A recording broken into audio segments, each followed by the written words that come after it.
Shalom, shalom, meus queridos irmãos e irmãs, príncipes e princesas, filhos do grande rei. Somos todos filhos do grande rei.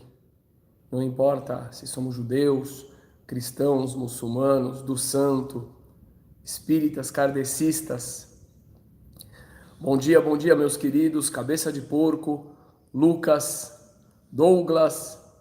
É um grande prazer ter vocês com a gente aqui. Eu ia fazer a prece da manhã com vocês, Kitay Eladot, Boker Tov, Mashlom Hot, Mário, Shalom, Maxwell, Edivaldo, Pedro, Jaque, Yehuda. E quando eu abri o YouTube, para dar uma olhadinha nos comentários de ontem, etc., do nosso vídeo, aquele vídeo da madrugada, que eu falei para vocês ontem que eu estava me sentindo curiosamente motivado a fazer um vídeo, quase 1 da manhã, eu acho que a gente terminou lá pelas 2 da manhã. E eu falei que o sentimento que me levou a fazer tal vídeo, naquele horário, depois de um Shabat intenso aqui, inclusive na nossa sinagoga, foi muito parecido com outros dias, nos quais eu tive fortes intuições que me levaram a sair de casa, sem saber exatamente porquê, após o que eu encontrei pessoas que estavam precisando bastante da minha ajuda.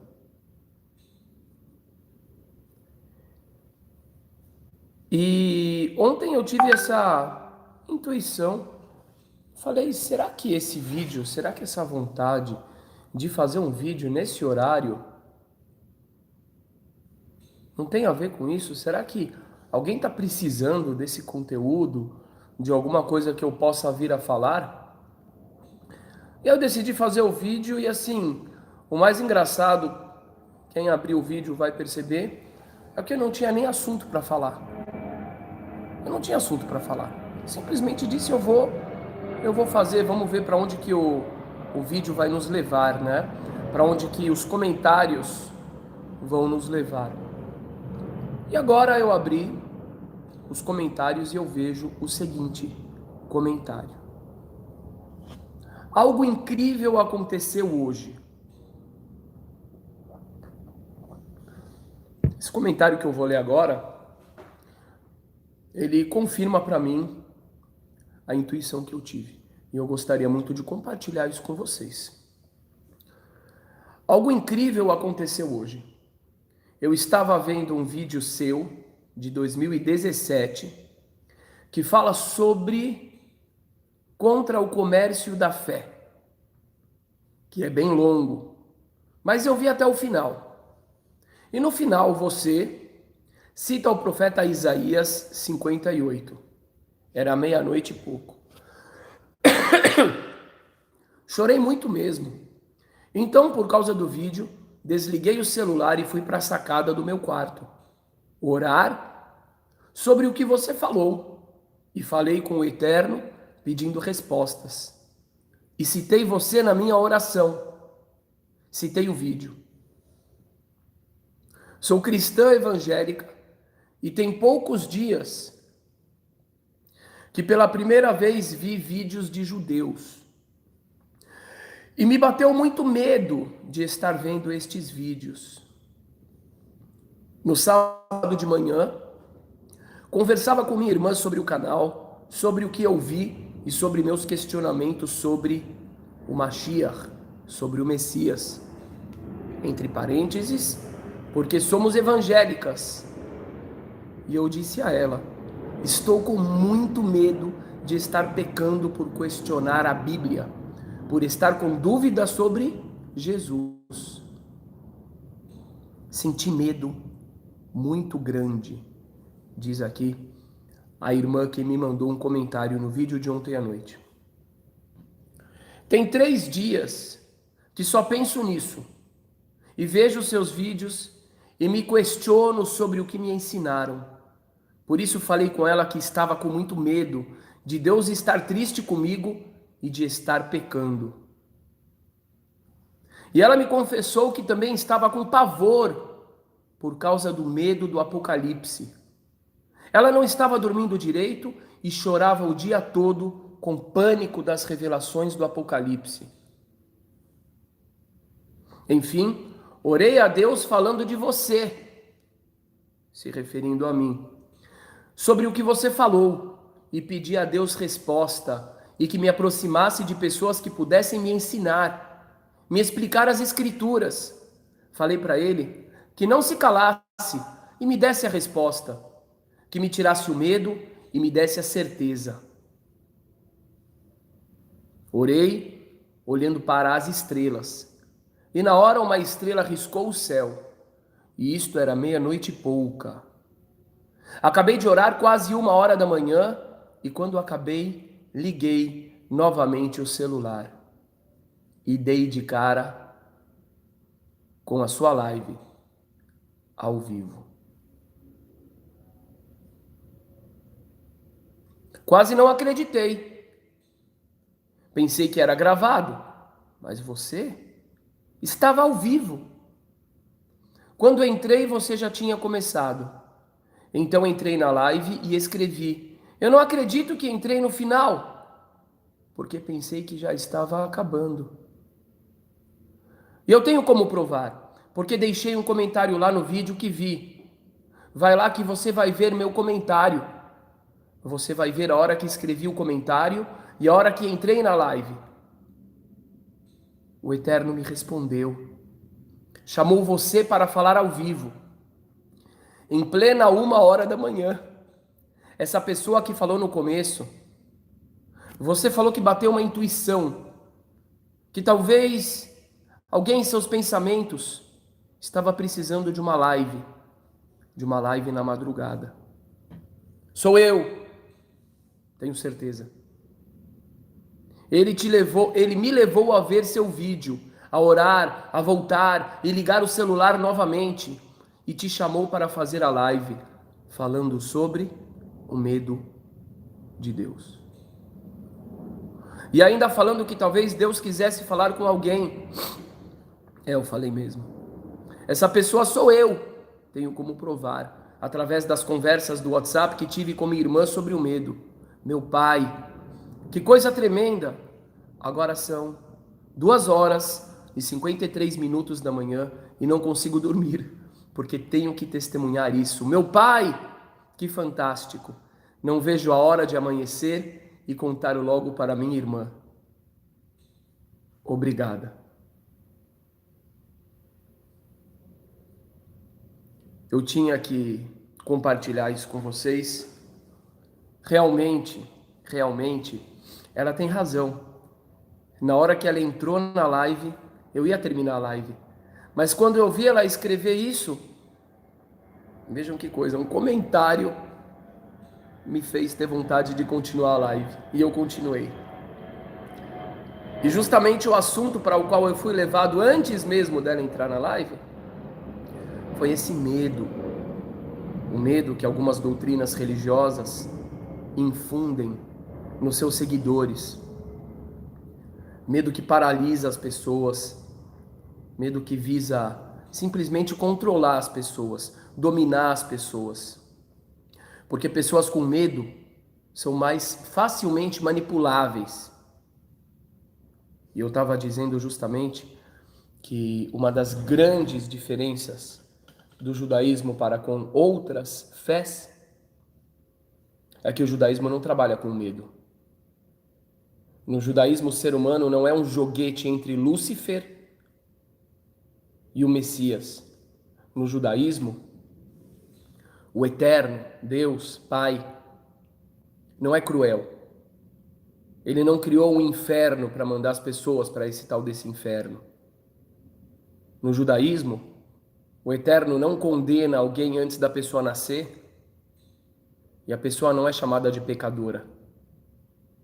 No judaísmo, muito mais do que um rei. É um rei, naturalmente é um rei, mas muito mais do que um rei, o Eterno é um pai. Mas não um pai cruel, um pai educador. E assim está escrito na Torá várias vezes. O Eterno é comparado com o Pai.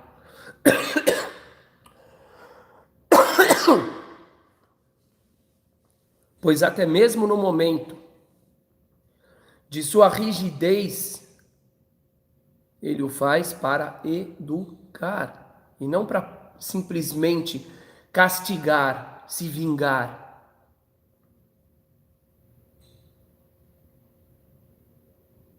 E essa é uma das maiores diferenças que o judaísmo tem para oferecer para as pessoas, para oferecer para aqueles que estão cansados de serem manipulados pelo medo do diabo, medo de Lúcifer, medo do inferno, medo de Deus. Isso não é edificante. Até porque dessa forma, as pessoas acabam indo nos templos religiosos por medo, por interesse, e não por sede, por aquela sede que o profeta disse que iria acontecer. Inei Amin Baim, eis que virão os dias, Neuma Adonai Elohim, palavras do eterno Deus. Veishlach tirav baaretz, os dias nos quais eu jogarei fome na terra. Lorav balechem, não fome de pão. Velot samabamaim, e nem sede de água. Kiim lishmoa et devar Adonai, mas sim fome e sede de ouvir a palavra do Eterno. E a palavra do Eterno não tem nada a ver com assustar as pessoas. A palavra do Eterno não tem nada a ver com jogar as pessoas para baixo, chamando elas de pecadoras e de condenadas. A palavra do Eterno tem a ver com fortalecer a fé das pessoas no dia a dia, de modo que elas possam compreender a sabedoria divina e o amor divino que acontece, que está em todas as situações. Principalmente em situações difíceis. Não, o judaísmo diz. Não é Lúcifer, não é o Satanás, é o próprio Deus, que está te colocando em situações que te façam repensar os seus valores, que te façam repensar o acesso que você tem aos seus dons, às suas vocações, para que você mude a direção e encontre o tesouro que te espera. A verdadeira fé não tem nada a ver com ficar extorquindo o dinheiro das pessoas, dízimos, trízimos e ofertas. A verdadeira fé tem a ver com você ser um marido melhor, com você ser uma esposa melhor, filho, uma filha melhor, pais melhores, cidadãos melhores. A verdadeira fé tem a ver com algo que nos permite, que nos proporciona acessarmos o nosso melhor. Eu sei que muitas pessoas morrem de medo desse tipo de mensagem, porque elas terão que romper com ideias que elas têm medo de romper. Não porque essas ideias são boas, e nem porque essas ideias são lógicas, mas simplesmente porque foram doutrinadas, sofreram uma lavagem cerebral, cujo intuito foi colocar medo nas pessoas, para que elas não possam nem pensar em pensar. Caso contrário, elas estariam condenadas ao inferno, ao purgatório eterno. Que, de acordo com essas próprias doutrinas, foi Deus, o Deus que é todo amor, que criou. E eis a incoerência. Se Deus é todo amor, Ele educa. Se Deus pede que a gente perdoe o engano do outro, Ele também perdoa, como dizem nossos profetas. Se Deus pede para os irmãos que amem os inimigos, como é que Deus deixaria com que pessoas que simplesmente não acreditam num dogma específico de sua fé, de sua suposta fé, ainda que pratiquem tantas coisas maravilhosas em nome de Deus, como é que esse Deus que pede para amar o inimigo manda o amigo dele, aqueles que o amam, para o inferno eterno, só porque não acreditaram em um dos itens da fé. Eu convido a todos, depois dessa leitura, dessa mensagem maravilhosa, eu acredito muito mesmo que foi por causa dessa pessoa que eu tive esse impulso de fazer uma transmissão tão tarde, tão tarde. E eu quis compartilhar isso com vocês. Eu acho que o chamado dessa moça foi... Ela deve ter tido um pedido muito profundo a Deus e Deus atendeu ela. Eu vou contar para vocês uma outra situação parecida que aconteceu comigo.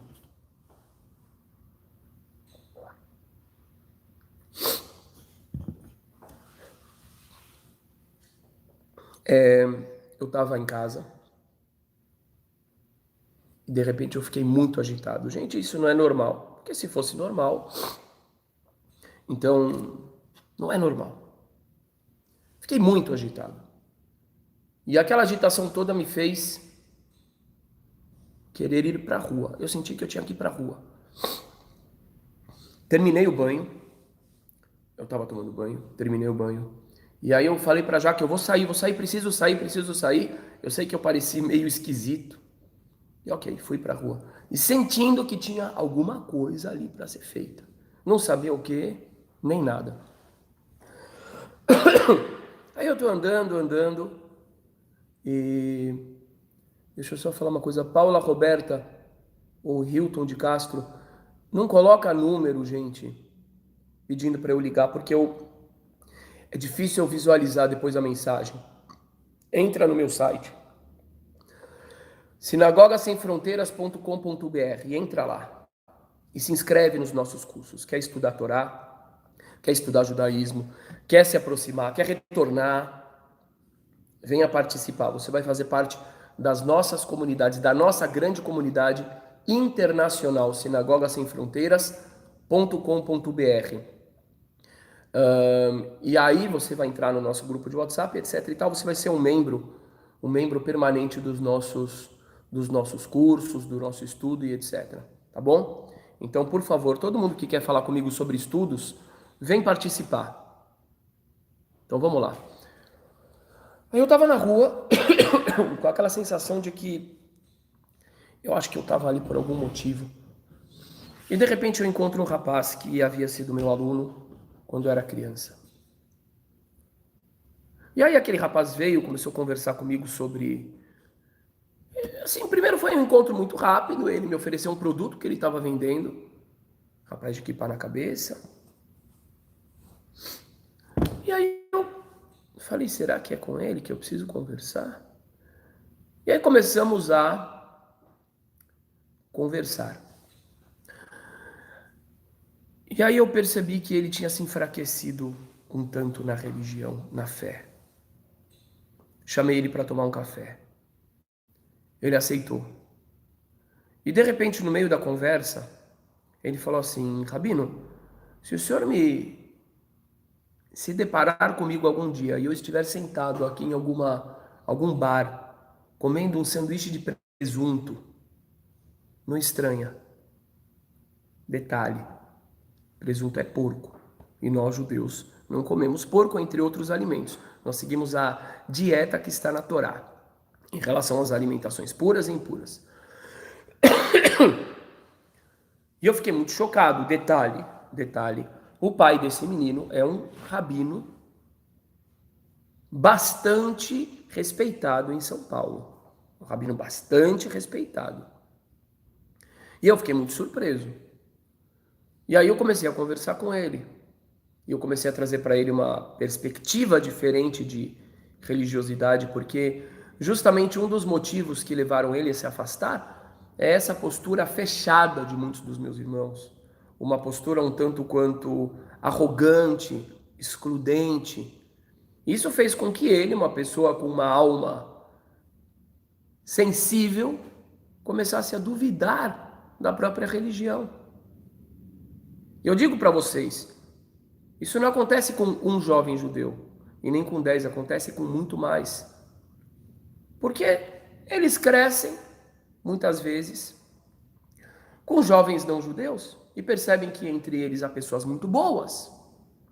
E percebem que certa discriminação que infelizmente acontece entre nós é infundada, é errada. E aí acabam se afastando da própria religião e achando que a religião é ruim, é má.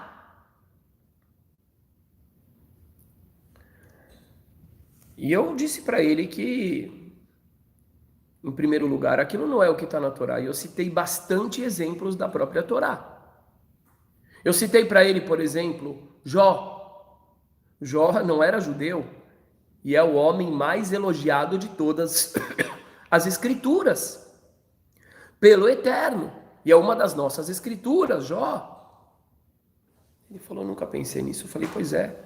Eu falei para ele, leia Isaías 56, onde fala do não judeu, do estrangeiro, do filho do estrangeiro, que quiser, não é o que vai se converter, porque o convertido ele vira um judeu, ele vira um de nós, mas é aquele que ele quer praticar as leis de Deus, de acordo com o judaísmo, de forma voluntária, sem se converter. Veja o que diz Isaías 56 sobre ele. Isaías diz, o Eterno diz em Isaías 56, que este não judeu será mais querido por Deus em sua casa do que filhos e filhas, e dará para ele mais renome e mais poder. E ficou surpreso, falou, puxa vida, eu nunca tinha ouvido isso. Gente, eu estou falando de filho de um rabino extremamente respeitado em São Paulo. Eu nunca tinha ouvido isso. Eu falei, é claro, porque infelizmente existe uma educação religiosa que tenta condicionar a pessoa somente para um foco no rito, no rito, no rito, no rito, no rito, no rito, e no detalhe do detalhe do detalhe do rito. E acaba se esquecendo do essencial, do amor ao próximo, dos profetas, da visão social, que é a essência do judaísmo. De acordo com Moisés, de acordo com os profetas, de acordo com o Rabino Akiva, com Hillel, com o Talmud, com a Mishnah, com todo o judaísmo. E ele ficou bobo. Ele ficou impressionado.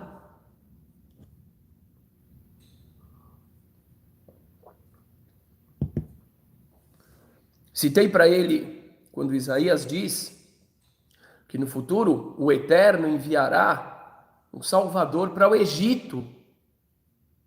Para o Egito. Como um Messias para o Egito, só para o Egito.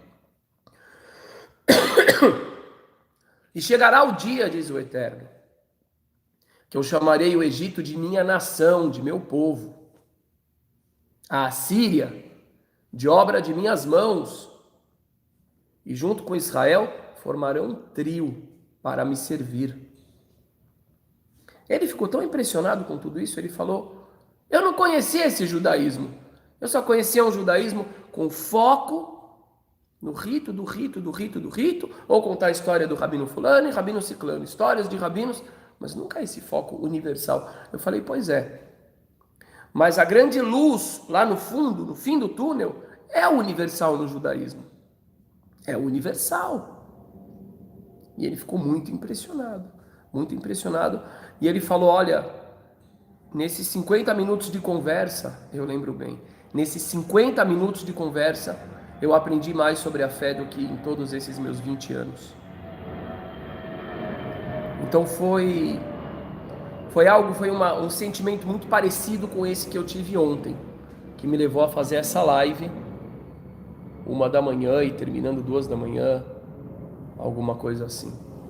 Quem quiser assistir, assista. E o comentário que eu li está postado ali. Que o Todo-Poderoso fortaleça essa moça, fortaleça a irmã dela, fortaleça todos esses que estão querendo se livrar de uma doutrina assustadora, de uma doutrina que coloca Deus. Gente, eu não consigo compreender isso. Veio também uma moça aqui que me falou que ela não aguentava mais essa visão. Uma visão de um Deus que mais parece um vampiro, que precisa de sangue para remir o pecado. Aí dizem, não, mas isso está escrito nas escrituras de vocês. Eu falo, não tá não. Não tá não. Deus não é vampiro, Deus não precisa de sangue. Ah, mas não está escrito em Levítico que é só através do sangue que tem remissão de pecado? Eu digo, Deus me livre, está escrito isso. Isso é a tradução errada. Que outros colocaram em nossa boca. Para depois virem com argumentos para dizer que a gente está errado. E muitas das questões que nós temos, nós judeus com irmãos cristãos, a grande maioria das vezes por falta de conhecimento, falta de acesso ao original, tem a ver com isso. Traduziram errado, depois vem cobrar a gente por conteúdos que não existem nos nossos livros. E esse é um deles. Esse é um deles. Não está escrito que só o sangue redime, que só o sangue que o pecado só se remia, ou sei lá como é que se fala isso, através do sangue. Está escrito que o sangue é uma das formas. Por que é uma das formas? Gente, é uma questão psicológica isso. A pessoa via um animal, um boi. O que o boi representa? Virilidade, força. Presta atenção nessa palavra que eu vou falar agora. Autonomia. Que é exatamente o sentimento que se empodera de uma pessoa quando ele vai pecar. Quando uma pessoa, por exemplo... Essa de Belém foi fantástica também. Foi uma coincidência fantástica. Vocês têm que aproveitar. Eu acho que foi um sinal. A pessoa, quando começa a gritar com os outros, quando começa a agredir, quando começa a corromper, quando começa a roubar, que sentimento que ela tem naquele momento? De força, de autonomia. Ah, eu posso, eu faço o que eu quiser. Ninguém está acima de mim, ninguém me contém, ninguém me segura. E aí o que acontece? A pessoa se arrepende, em primeiro lugar. A pessoa olhava o animal e se arrependia. Perdão.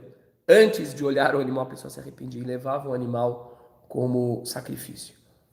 Qual que é o trabalho psicológico? Não é o sangue em si. Qual é o trabalho psicológico que aquilo fazia na pessoa? A pessoa olhava de repente aquele boi, aquela força que é semelhante a ela. Eu tenho olhos, ele tem olhos. Eu tenho língua, ele tem língua. Eu tenho coração, eu tenho veias. Eu tenho pulmão, etc, etc, etc.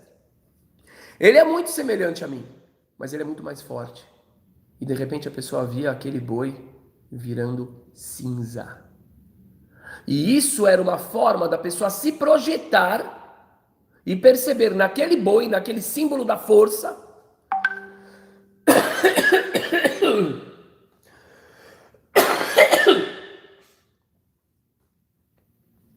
o quão frágil essa pessoa é.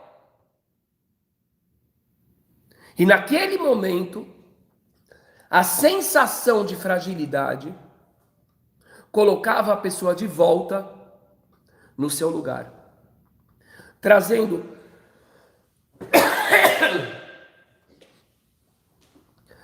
qual sentimento? O sentimento da humildade. De modo que a pessoa, então, aí sim o seu pecado era afastado. Então, essa é a essência da questão do sacrifício. Não é o sangue pelo sangue. Não é o sangue pelo sangue. E vou dizer mais para vocês. Você vai para Jeremias, eu acho que é Jeremias 9. Eu li isso aqui no Shabat, na prédica. O que Jeremias diz? O Eterno diz através dele. Eu não pedi de vocês, no dia que vos tirei do Egito, nada a respeito de sacrifícios e de oferendas e de holocaustos. Eu não pedi isso de vocês. No dia que vos tirei do Egito. O que a gente vê daí, gente? É tão óbvio que toda essa teologia que foi construída em cima da necessidade de sangue, e se não tem mais sangue animal, então vai o sangue do Messias. A gente vê que ainda nos profetas, ela é completamente refutada. Quando Jeremias diz, em nome de Deus, o Eterno diz através de Jeremias. Eu não pedi nada disso para vocês. Nesse momento a gente percebe o quanto que a própria questão das oferendas, holocaustos, não é essencial. Então como é que construir uma doutrina baseada na necessidade de derramamento de sangue para perdoar o pecado? Aí vocês podem me perguntar, Emerson, entra no nosso site e do nosso site manda um e-mail para mim. Eu não vou procurar os telefones, são muitas mensagens, eu não vou achar. Quem quiser falar comigo, entra no nosso site, me manda a mensagem dali pelo e-mail, tá bom? Por favor. sinagogasemfronteiras.com.br. Ah, mas então o profeta está dizendo que o livro de Levítico, que fala tanto de sacrifício, não existe? Não, não é isso. Não é isso. Ele simplesmente está dizendo que o intuito de Deus, quando tirou o povo de Israel do Egito, não tinha nada a ver com a questão ritual, com a questão dos sacrifícios. Porque essa não é a essência. E é óbvio, qualquer pessoa que tenha preservado um mínimo de bom senso, um mínimo, eu estou falando de um bom senso infantil, vai compreender que o que o Eterno quer de nós não tem nada a ver com derramamento de sangue, com sangue no altar. Que um Deus todo-poderoso, onisciente, onipresente, bom, nunca vai impor uma condição de só se tiver sangue derramado para eu perdoar pecado. Profeta Miqueias 6:6, que eu sempre cito também. O que o profeta Miqueias diz? Ele diz, ó filho do homem, eu te direi o que o Eterno espera de ti. Eu estou dizendo, colocaram palavras nas nossas bocas. A gente nunca falou que é só o sangue que limpa o pecado. Traduções erradas para justificar uma teologia posterior e para depois nos confrontar por aquilo que nós nunca dissemos. O que diz o profeta Miqueias 6:6?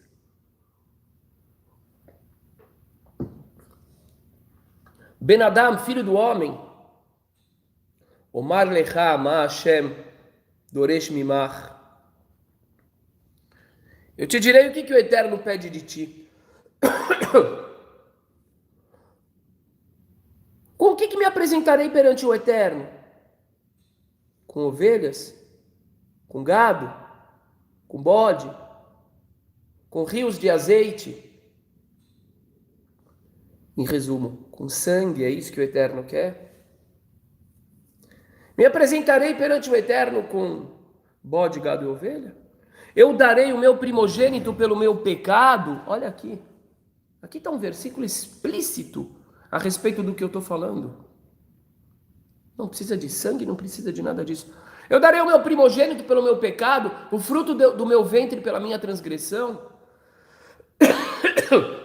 Não, Ben-Adam, não, filho do homem. Direi a ti o que o Eterno espera de ti. Que ames fazer o bem, que pratique a justiça e que caminhe intimamente, discretamente, de forma íntima com o Eterno teu Deus. Ponto final. É isso que o Eterno espera, não espera sangue.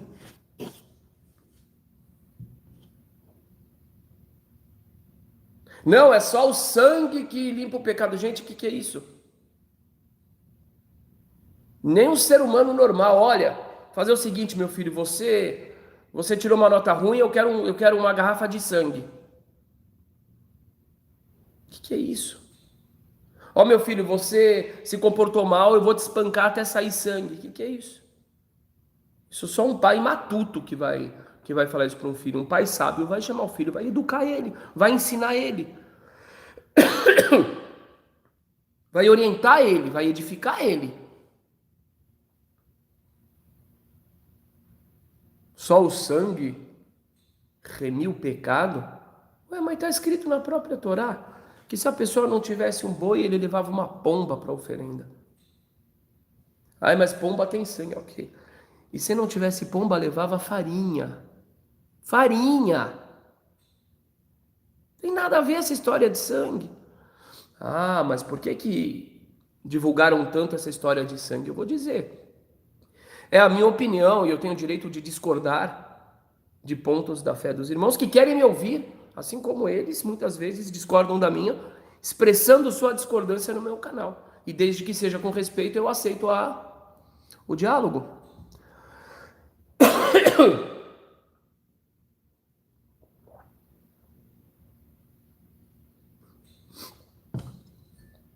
Por que que difundiram tanto essa questão do sangue? Para assustar as pessoas. Porque um Deus que precisa tanto de sangue é assustador. É quase um vampiro. Eu preciso ter muito medo desse Deus. Porque ele é o Deus que manda para o inferno se errar, se descumprir a lei no seu menor detalhe. Outra mentira que colocaram nas nossas bocas, porque os nossos profetas sempre dizem, sempre ressaltam o poder do arrependimento sincero e da mudança de comportamento. Sempre. A gente vê isso em Ezequiel várias vezes, quando ele diz: por acaso o Eterno deseja a morte do perverso? Não. Ele deseja que ele volte do seu caminho, que ele volte atrás, que ele se corrija. Tem nada a ver com sangue, tem a ver com mudança de atitude. Quando o profeta Jonas vai advertir a cidade de Nínive em português, uma cidade perversa. E o que que ele diz para aquela cidade? Mudem o comportamento de vocês. Só isso. Não fala de sacrifício. Não fala nem de religião. Fala de valores éticos. E olha o medo que as pessoas têm do dogma. Olha o medo que as pessoas têm do dogma. Eu vou falar minha opinião sincera. Minha opinião sincera. Eu não compactuo com esses meus irmãos que vêm no YouTube, que vêm no Facebook para falar mal do cristianismo, para debochar. Eu não compactuo com eles. E eu digo, eles estão errados, porque eles são ofensivos. E onde há ofensa não há Deus. Primeira coisa. Agora, eu compreendo que Jesus, a pessoa histórica, eu acredito, eu vou citar aqui um grande rabino, Noda Beuda, não foi Noda Beuda, eu não sei se foi ele, mas um outro grande rabino, que eu cito depois na descrição, que ele diz que ele compreende que Jesus e os apóstolos, a única coisa que eles queriam de fato era algo extremamente nobre de acordo com o judaísmo. Eles não queriam criar uma nova religião. E, inclusive, você pode ver isso nos evangelhos, e você vai ver uma contradição enorme entre o final, o resultado final, e o que está no início de alguns evangelhos. Quando Jesus diz que não veio tirar um tio da lei, quando Jesus diz para as pessoas fazerem o que os fariseus falam, não fazer o que eles fazem, mas fazer o que eles falam. Mas ele diz que o intuito deles era simplesmente abrir, divulgar, difundir os valores universais do judaísmo para o mundo todo. Os valores universais do judaísmo para o mundo todo. Não transformar o conceito de Messias num conceito de terceirização. O Messias vem pagar pelos meus pecados, então a partir de agora minha responsabilidade é menor. Não.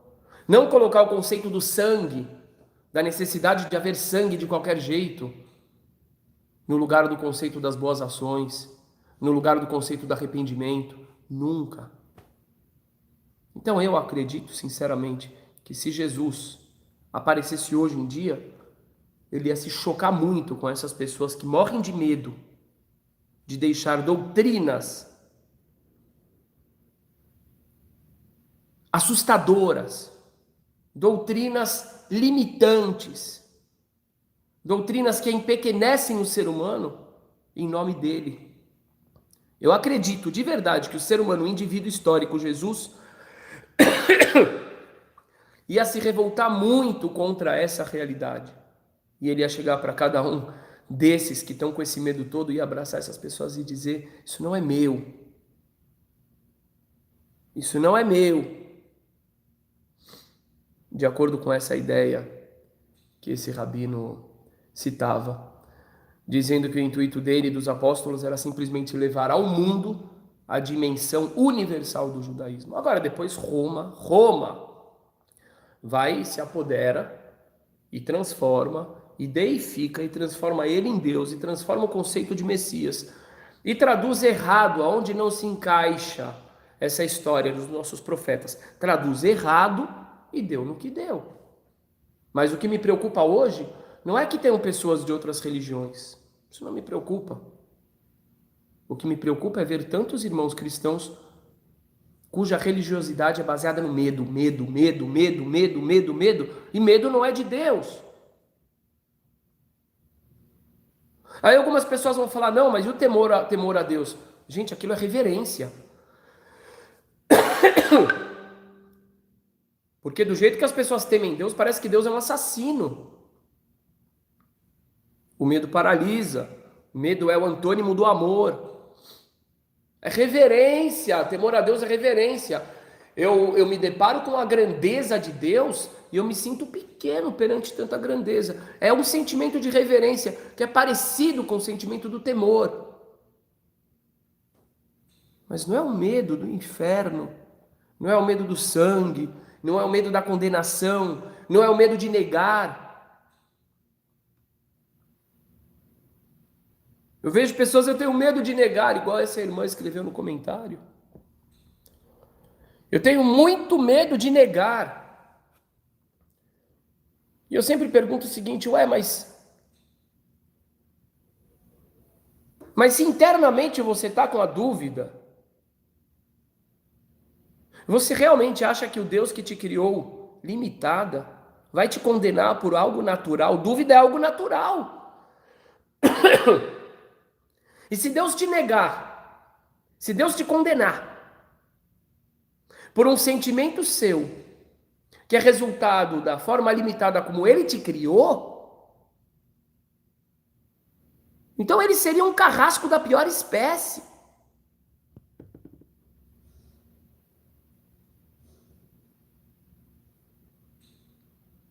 Olha isso. Sofro com esse medo desde criança. Olha que horrível. Sabe quantas quantas pessoas têm atrelado a religiosidade ao medo? Para mim, a religiosidade sempre foi um conforto, nunca medo. Sofro com esse medo desde criança. Não vou à igreja alguma. Busco a Deus em minha casa. Tomo remédios controlados. Acredito que Cristo morreu por nós. Tá vendo? Mas por que Deus tem que fazer alguém morrer por alguém? Isso é pavoroso. É pavoroso. Olha, para você ser salvo dos seus pecados, alguém tem que ser triturado, tem que ter as mãos pregadas, tem que ser crucificado, ficar o dia inteiro sofrendo, tem que ter as pernas pregadas. Gente, isso é pavoroso, isso é um terror. Isso joga um sentimento de culpa nas pessoas, um peso, que a vida toda a pessoa, quando vai buscar Deus, se depara com uma crueldade absurda. Porque se tivessem feito isso, teria sido uma crueldade absurda. Eu seria o primeiro a protestar. Vejam como a dicotomia que querem colocar não cabe aqui. Eu seria o primeiro a protestar. O quê? Pregar uma pessoa numa cruz, martelar um prego na mão, no tornozelo. O que é isso? Eu seria o primeiro. Independente das ideias da pessoa, nunca aceitaria isso. E eu fico imaginando alguém que cresceu com essa ideia de que, olha, eu sou um pecador, eu sou um lixo. Mas para que eu possa ser perdoado, um ato completamente covarde, cruel, foi feito por mim. Gente, isso é horrível. Essa ideia é pavorosa. Essa ideia põe um sentimento de culpa. Põe a pessoa num beco sem saída. Eu não consigo ver que isso é de Deus. Eu não consigo. Eu acho que isso é um instrumento de controle perverso. Eu acredito sinceramente que o indivíduo histórico Jesus, se visse isso, seria o primeiro a combater essas ideias. Porque eu acredito que aquele indivíduo ele teve a sua identidade capturada por Roma, que transformou cuidadosamente aquela história numa história para substituir o judaísmo, para se apropriarem daquela religião que estava crescendo em Roma, que exercia e continua exercendo fascínio, de modo que eles pudessem, por um lado, brecar os judeus de expansão e, por outro lado, dominar o povo. Como é que domina o povo? Medo, chantagem, inferno e sentimento de culpa. É isso. Eu fico muito feliz pelo resultado do vídeo de ontem. Se só essa moça tivesse assistido o vídeo, eu já estaria muito feliz mesmo. Eu quero que as pessoas se libertem de qualquer visão que joga as pessoas para baixo. Jogar as pessoas para baixo não é coisa de Deus. Não é coisa de Deus. Chantagem não é coisa de Deus. As pessoas conseguem enxergar o mal na chantagem de um ser humano com outro, mas na hora que isso é apresentado em nome de Deus, não, aí se esquece. Aí vem essa mesma doutrina e diz: ame o teu inimigo. Enquanto, de acordo com essa mesma doutrina, o amigo de Deus, seja ele judeu, seja ele muçulmano, que ama a Deus, ainda que honre seus pais, ainda que ajude o carente, ainda que seja um marido fiel, uma esposa fiel, ainda que seja um pai educador, uma mãe educadora, ainda que seja um bom vizinho, um bom patrão, um bom funcionário, se não acreditar no dogma cristão do Messias, vai para o inferno eterno ou para o purgatório. Eu me pergunto, será que as pessoas não conseguem olhar a contradição ética óbvia? Deus pede que se ame o inimigo, ao mesmo tempo em que ele condena ao inferno eterno o amigo?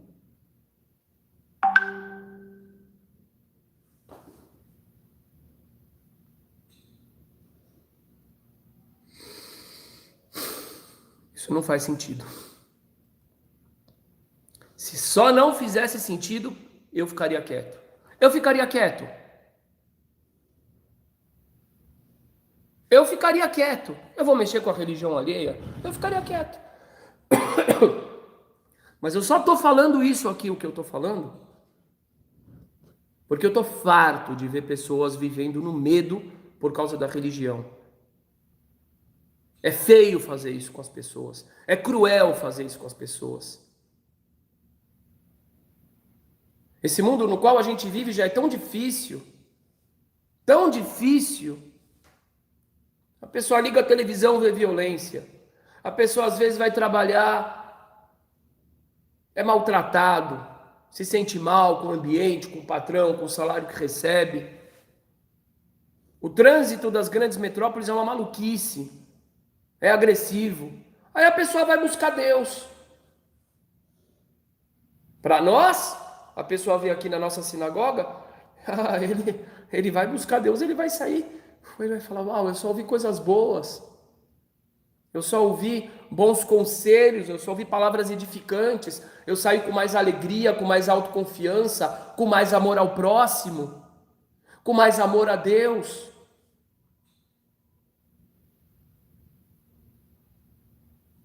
Agora, o que eu estou ouvindo de uma forma, é uma epidemia, é pessoas que vão buscar Deus e saem pensando, eu sou pecador, eu sou ruim, eu vou para o inferno, eu estou com medo, eu estou com medo, eu estou com medo. E se questionar, como está falando aqui a Cláudia, vão dizer que você está endemoniado, que o demônio tomou conta de você, que você é burro, que você não entendeu.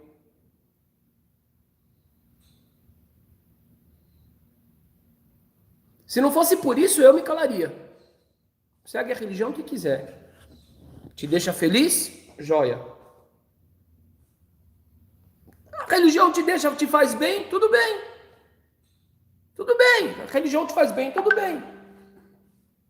Agora, a religião está te fazendo mal? Não, não é mal. Mas eu estou morrendo de medo, eu estou com pânico, síndrome do pânico por causa do que eu ouvi desde pequeno. Ei, isso é mal. Mas a pessoa tem medo até mesmo de falar que isso é mal, porque se falar que isso é mal, ela vai ser considerada blasfema e vai para o inferno eterno, ou para o purgatório, ou para sei lá onde for. Que armadilha horrível. Que armadilha. Tem medo de ter medo. Boa, Rafael. A pessoa tem medo de ter medo. Isso é doença. Isso é doença.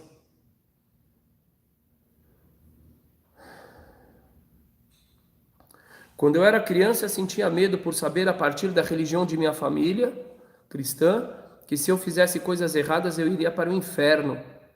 Isso me causava muito medo. Imagina isso. Como é que você cria uma criança assim? Sou evangélica, não tenho esse medo que muitos afirmam sofrer no cristianismo.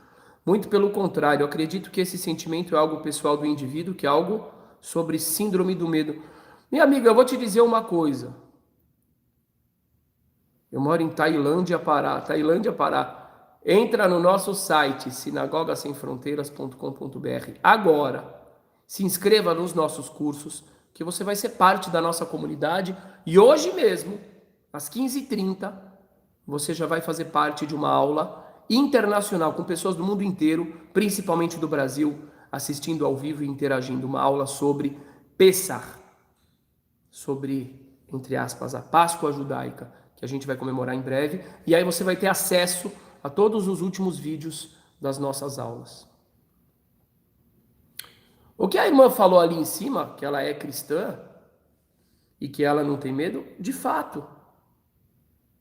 É claro, não é todo cristão que tem esse medo e não é todo pastor ou padre que pregam esse medo. Não, claro que não. Mas eu vou afirmar uma coisa sem medo de errar.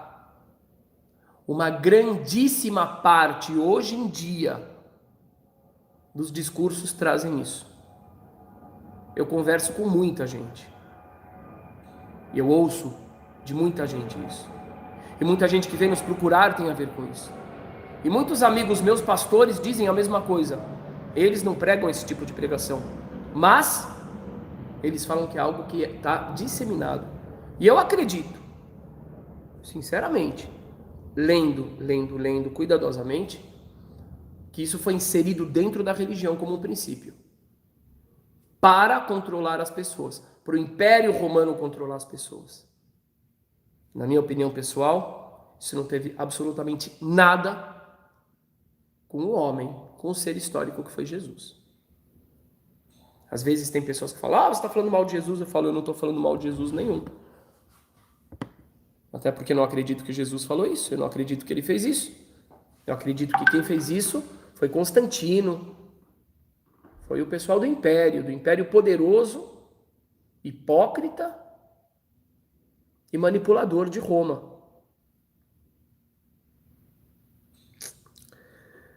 É isso aí, minha gente. Um grande abraço para vocês. Eu desejo muito sucesso na caminhada de todos. E só digo uma coisa, se livrem, tudo o que vocês perceberem que está trazendo mais medo, que está trazendo pânico, não é de Deus.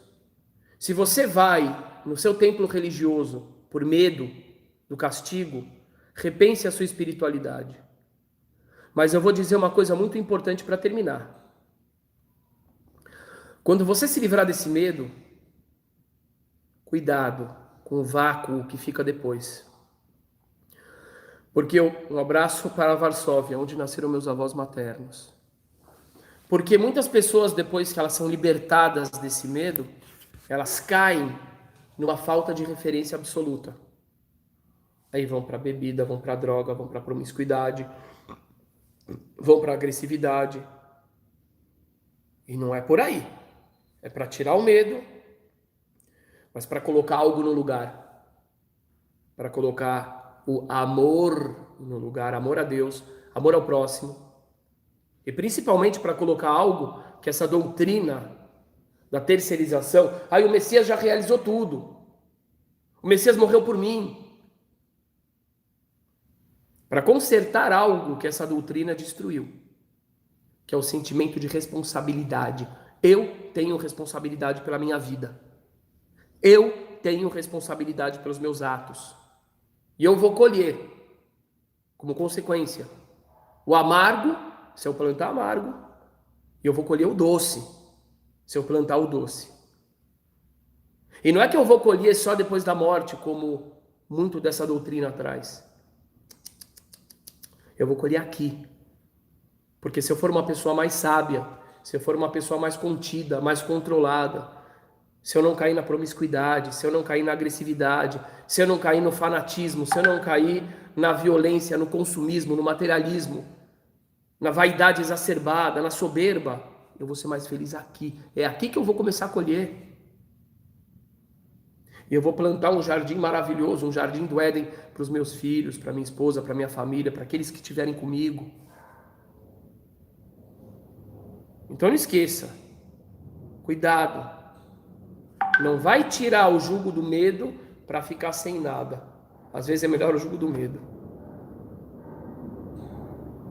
Porque tem gente que infelizmente não sabe lidar com a liberdade. Muita gente se torna perigosa. Tira o jugo do medo, mas coloca no seu lugar a responsabilidade, a edificação, a missão que o Eterno dá para cada um de nós. E a missão tem a ver com o nosso potencial. E o nosso potencial é gigantesco. Porque todos nós, judeus, cristãos, muçulmanos, espíritas, do candomblé, da umbanda, Hare Krishna, budista, de acordo com a nossa perspectiva, todos nós fomos criados à imagem e semelhança de Deus. Temos uma alma divina, todos nós. E, portanto, o nosso potencial é gigantesco. E é isso que tem que ser colocado no lugar do medo. A responsabilidade, o comprometimento em buscarmos cumprir o nosso potencial da melhor forma. Essa é a verdadeira religião. A verdadeira religiosidade é edificante. E ela não é no individual somente, ela é no coletivo. Eu edificar a mim dentro do coletivo, de modo que eu edifique o coletivo.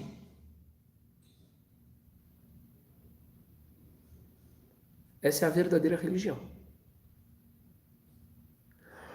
Meus queridos irmãos, todos que quiserem participar da nossa comunidade, Sinagoga Sem Fronteiras, que quiserem aprender, que quiserem fazer parte dos nossos cursos, 2 vezes por semana a gente tem aula, quinta-feira às 9h30, às 9h30, à noite, domingo às 15h30, as aulas são online, se a pessoa não conseguir assistir, não tem problema, ela tem a gravação, ela pode assistir depois. Isso vai te colocar dentro do circuito da nossa comunidade nacional e também internacional Sinagoga Sem Fronteiras, que é uma comunidade que vem crescendo, ganhando respeito, nacional e internacional. Inclusive, hoje eu vou postar uma matéria que saiu sobre a Sinagoga Sem Fronteiras, de novo, num dos principais jornais israelenses, no Arutz Sheva, um dos principais sites de Israel, sobre a Yeshivá do Sertão. Então essa é a grande relevância que o nosso trabalho tem recebido em Israel por autoridades rabínicas importantes, autoridades políticas.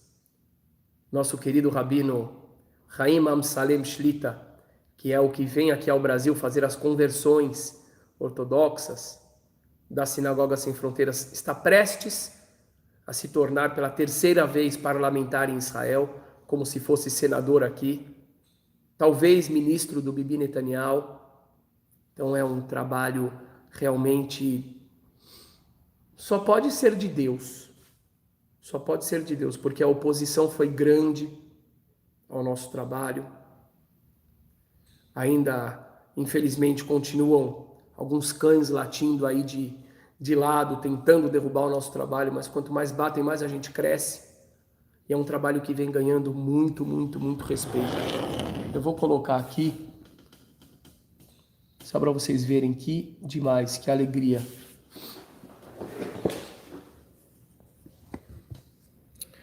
Não, um dos rabinos mais importantes que apoia o nosso movimento é o rabino Eliyahu Abergel, rabino-chefe dos tribunais ortodoxos de Jerusalém, e o rabino Meir Mazuz, que também mandou uma carta parabenizando o rabino Amsalem, fora o rabino Soloveitchik e outros rabinos americanos também.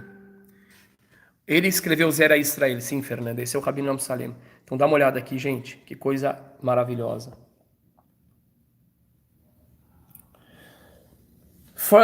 Pera, deixa eu mostrar primeiro qual que é o Arutz Sheva. O que é Arutz Sheva? Canal 7, é um dos principais sites de Israel, tá? Então vejam só. First summer camp for Sibol converted Jews opens in Brazil. O primeiro acampamento de verão para os descendentes dos judeus forçados à conversão no Brasil. O Brazilian Rabbi, o rabino brasileiro, abriu um summer camp, um acampamento de verão para descendentes dos judeus forçados a se converter ao cristianismo na Espanha e Portugal. E aí vai, falando aqui da nossa atuação, o nome dos nossos jovens, Oséias Teixeira, e aí por diante aqui, Gilberto Ventura, Jaqueline, e etc e tal. Isso aqui é maravilhoso e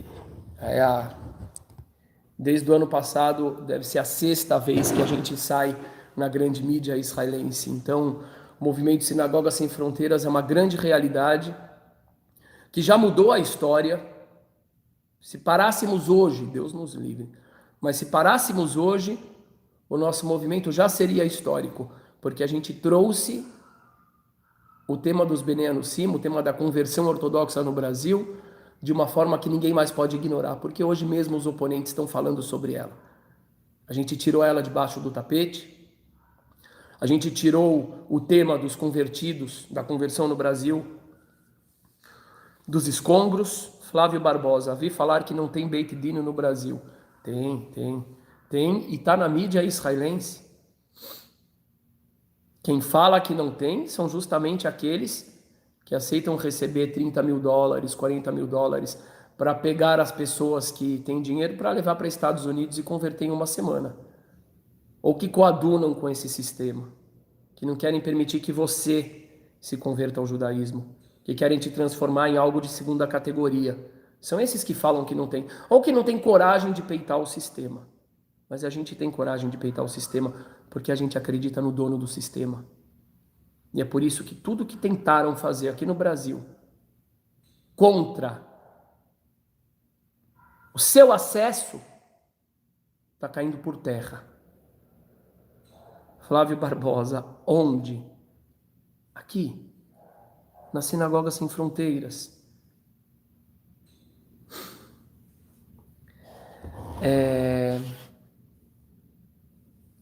Eu vou terminar essa transmissão.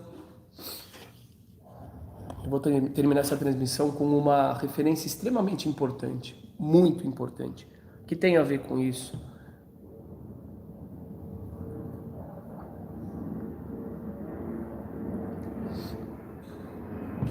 Tem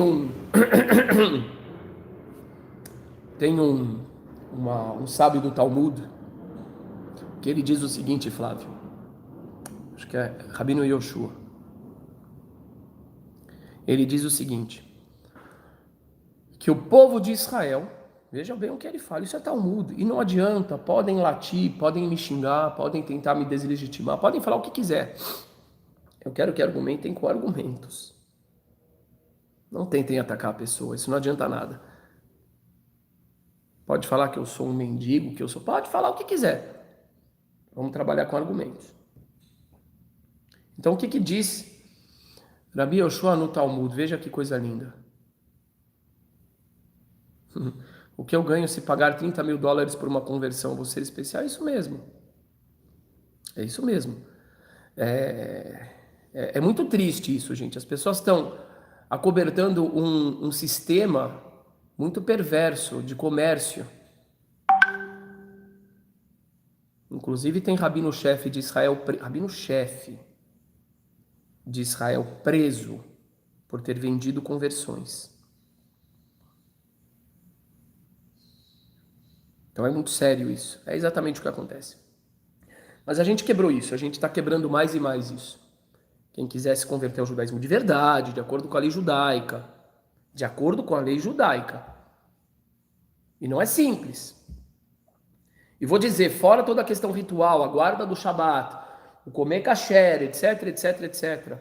A questão dos valores, da visão de mundo, é muito profunda a mudança. É muito profunda a mudança. Quem nos acompanha, quem está nas aulas, no curso, quem frequenta a nossa comunidade, nossas comunidades pelo Brasil, sabe disso. A mudança é muito profunda. E não tem necessidade nenhuma de se converter. A pessoa pode ser como está em Isaías 56. É a pessoa que não é judeu, mas que quer nos acompanhar na caminhada. Será mais querido, não precisa nem se converter, será mais querido na casa de Deus do que filhos e filhas. Está escrito em Isaías 56. Mas vamos lá, o que diz o Talmud? O Talmud diz o seguinte: então, Kátia Mello, você quer? Venha para o nosso site, sinagogasemfronteiras.com.br. O que ele diz? O Talmud. Ele diz o seguinte, que o Eterno só espalhou o povo judeu. Já tentei me inscrever para o curso, Rabino. Entra no site e manda um e-mail pelo site, Mary. Manda um e-mail pelo site.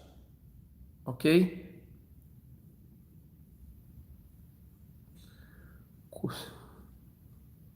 Ele diz o seguinte, que o Eterno só espalhou o povo judeu pelo mundo com um motivo. Por que a gente está no Brasil? Por que a gente está nos Estados Unidos? Por que a gente está na França? Por que a gente está na China? Por um motivo. Para que se somem convertidos ao povo judeu. Para que tenham mais convertidos. Para que mais e mais pessoas venham fazer parte do povo. Isso é o que está escrito no Talmud. Podem me xingar, podem falar o que quiserem. Venham com ofensas pessoais, que eu venho com fontes. Que eu venho com realizações concretas. Que eu venho com resultados. Que eu venho com tantas matérias em jornais israelenses de destaque. Que eu venho com a Yeshiva do Sertão. Que eu venho com 10 jovens em Israel. Agora estão lá estudando. Do nosso movimento. Muito bem. O Eterno só espalhou o povo de Israel pelo mundo para que se somem a eles convertidos. E aí ele continua desenvolvendo o raciocínio. Ele fala, de onde que eu tirei isso? Ele cita um versículo que eu acho que é ou de Malaquias ou de Miqueias. E o versículo diz o seguinte, Uzra'atia ba'amim, acho que é isso. Eu semearei os israelitas, os judeus, nas nações. Aí o rabino do Talmud fala o seguinte, por que o Eterno, através do profeta, usa o termo semear? Por que não diz, eu dispersarei vocês entre os povos? Por que ele usa o termo semear? Eu semearei vocês entre as nações. Por quê? E ele mesmo responde. Ele diz porque quando alguém semeia, ele semeia com o intuito de colher 1000 vezes mais do que ele semeou. E ele diz assim no Talmud, por acaso, quando uma pessoa semeia um punhado, ele quer colher só um punhado? Se uma pessoa trouxer, por exemplo, um balde, um galão de feijão, e semear, quanto feijão que ele quer colher? Ele quer no mínimo 1 tonelada. Então o trabalho que a gente está fazendo é simplesmente o cumprimento da lei judaica verdadeira, sem resquícios dos traumas que a gente tem como povo, sem exclusão étnica, racial. Sua mãe pode vir comigo, com você na sinagoga, claro que pode, por que não? Sem exclusão porque é negro, porque é mulato, porque é isso, porque é pobre, porque é índio, porque é nada disso, porque mora na favela, porque não tem dente.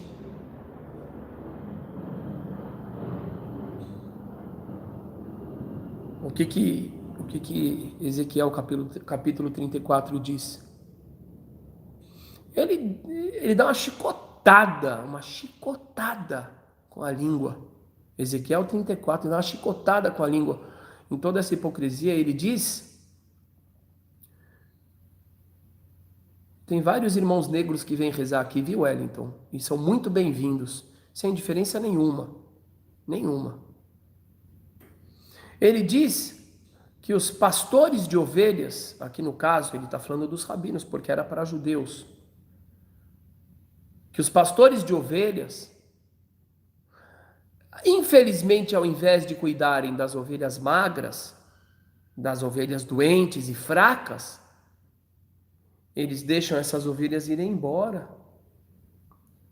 Ezequiel capítulo 34. Denise Lourenço, é verdade, eu estou na sinagoga toda semana, é isso mesmo, e muito bem-vinda.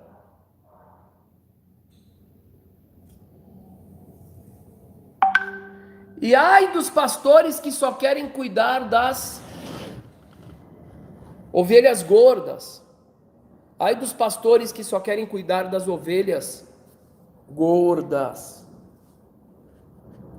E que deixam as ovelhas fracas irem embora. Quem são as ovelhas fracas? Sabe quem são as ovelhas fracas? É muito simples dizer quem são as ovelhas fracas. São as pessoas que não têm dinheiro. São as pessoas que não têm porte físico. São as pessoas que não têm, muitas vezes, nem mesmo uma habilidade verbal muito grande. São as pessoas que moram em lugares humildes. São as pessoas que moram em lugares afastados. São as pessoas que são desprezadas por sua condição social, por sua cor, pelo seu bolso, por sua falta de bolso. Essas são as ovelhas fracas sobre as quais o profeta fala. E ele critica justamente os pastores de ovelhas, os rabinos, que só querem dar atenção para as ovelhas bonitinhas, para as ovelhas cheias de dinheiro, e que não querem dar atenção para as ovelhas fracas, para as ovelhas doentes. Uma pessoa me falou isso uma vez. Cuidado com quem você deixa entrar na sua sinagoga. Cuidado, porque se vierem muitas pessoas pobres, os ricos não vão ir. E aí você não vai ter dinheiro para manter a sua sinagoga. E eu respondi: se alguém deixar de ir à sinagoga porque tem pessoas que lhe desagradam do ponto de vista físico e financeiro, eu nunca chamarei essas pessoas de ricas, eu chamarei elas de as pessoas mais pobres possíveis, porque são pobres de espírito.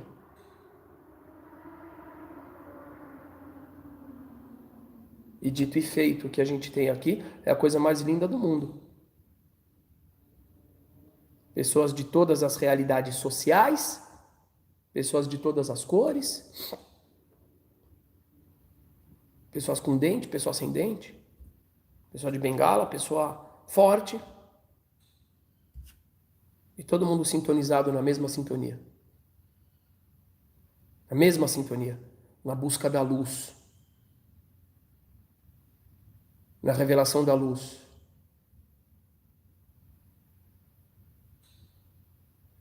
Sim, Flávio, eles foram para fazer yeshivá. Estão em yeshivá. Exatamente isso que você ouviu.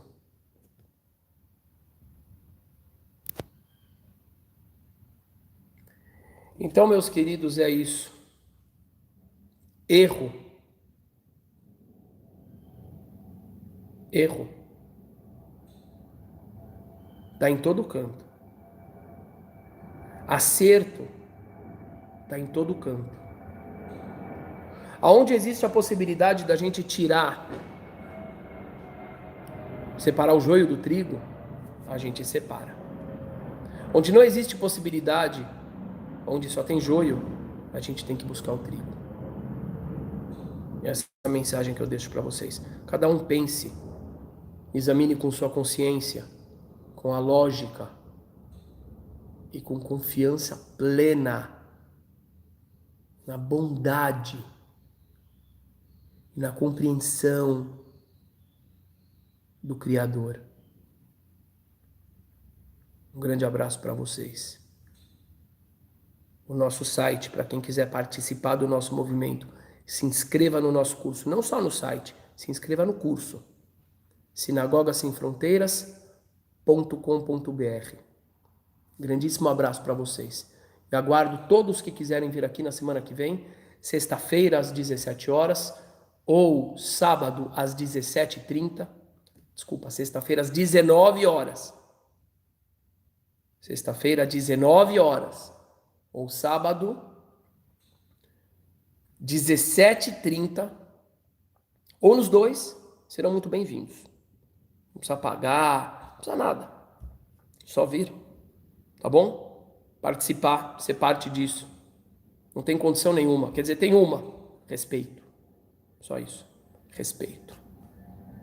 Um grande abraço. Que o Eterno ilumine muito esse dia e toda a vida de vocês, de todos nós. Shalom.